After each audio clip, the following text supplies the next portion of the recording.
ಈ ಗಿಡದ ಮೇನ್ ಅಟ್ರಾಕ್ಷನ್ನೇ ಈ ಗಿಡದ ಎಲೆಗಳಾಗಿರೋದ್ರಿಂದ ಈ ಎಲೆಗಳನ್ನ ಯಾವಾಗಲೂ ಕ್ಲೀನಾಗಿ ಇಟ್ಕೋಬೇಕು.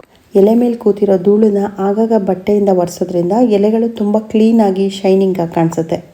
ಸಮ್ಮರಲ್ಲಿ ಈ ಗಿಡನ ತುಂಬ ಹೀಟ್ ಇರೋ ಕಡೆ ಇಟ್ಟಿದ್ರೆ ಎಲೆಗಳು ಸ್ವಲ್ಪ ಬ್ರೌನ್ ಆಗುತ್ತೆ.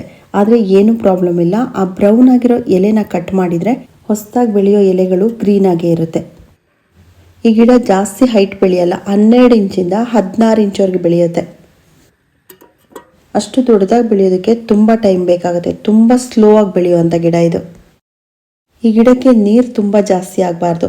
ಮಣ್ಣು ಪೂರ್ತಿ ಡ್ರೈ ಆದಮೇಲೆ ನೀರು ಕೊಡಬೇಕು. ನೀರು ಜಾಸ್ತಿ ಆದರೆ ಒಂದೊಂದೇ ಎಲೆಗಳು ಎಲ್ಲೋ ಆಗ್ತಾ ಬರುತ್ತೆ.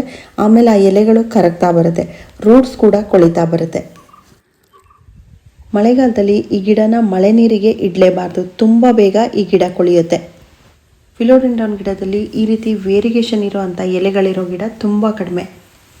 ಎಲೆಗಳ ಪ್ಯಾಟ್ರನ್ ಈ ರೀತಿ ಇರಬೇಕು ಅಂತಂದರೆ ತುಂಬ ಬ್ರೈಟ್ ಆಗಿರೋ ಲೈಟ್ ಬೀಳಲೇಬೇಕು.